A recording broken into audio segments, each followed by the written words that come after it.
യോഹന്നാൻ്റെ സുവിശേഷം 20-ാം അധ്യായത്തിൻ്റെ പിറവി ഇങ്ങനെയാണ്.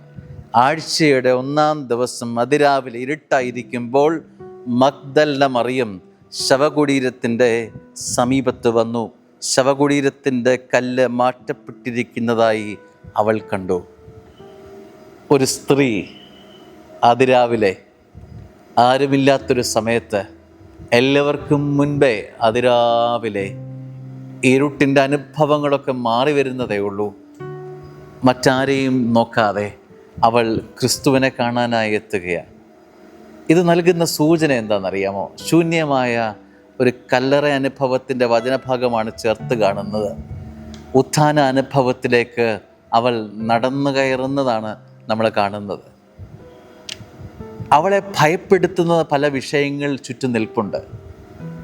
അന്നത്തെ ആചാരാനുഷ്ഠാനങ്ങൾ, സ്ത്രീ പുറത്തു പോകരുത്, ഒറ്റയ്ക്കായിരിക്കുന്ന അനുഭവങ്ങൾ, ഇരുട്ട്, ആണ് പെണ്ണ്, ഈ വ്യത്യാസങ്ങൾ, ഇതൊക്കെ ആ ചരിത്രത്തിൻ്റെയും ആ പ്രാദേശികമായ വിഷയങ്ങളൊക്കെ നിലനിൽക്കെ അവളുടെ മുൻപിലുള്ളത്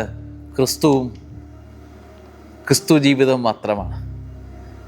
സ്നേഹമുള്ളവരെ, നമ്മളെ അലട്ടേണ്ടത് എന്താണ്?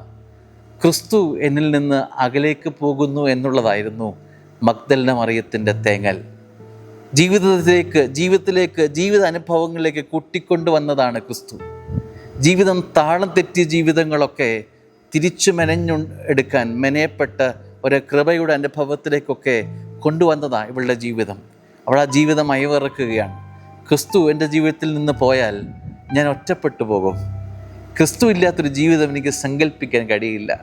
ക്രിസ്തു കല്ലറയിലാണെങ്കിലും കൂട്ടിരിക്കാനായി അവൻ്റെ അടുത്തേക്ക് അവൾ എത്തിച്ചേരുകയാണ്. ഇതാണ് മഗ്ദലന മറിയത്തിൻ്റെ ക്രിസ്തു സ്നേഹം. സ്നേഹമുള്ളവരെ, ക്രിസ്തു നമ്മളിൽ നിന്ന് അകറ്റപ്പെടുന്നത് ഒരു നോവായി നമ്മുടെ മനസ്സിൽ വീഴാറുണ്ടോ? ക്രിസ്തു അകറ്റപ്പെടുന്നതൊരു വേദനയായി, ഭാരമായി നമുക്ക് ആർക്കെങ്കിലും തോന്നാറുണ്ടോ? ഇതൊരു മാതൃകയല്ലേ? മഗ്ദലന മറിയം ഇന്നും നമുക്കൊരു ആവേശമായി, ഇന്നും നമുക്ക് പഠിക്കേണ്ട ഒരു മനോഹരമായ പാഠമായി, ഇന്നും ഞാൻ എത്തിയിട്ടില്ലാത്തൊരു കൃപയനുഭവമായി മഗ്ദലന മറിയം എന്നെ ഇങ്ങനെ ഓർമ്മിപ്പിക്കുന്ന പാഠമാണ്.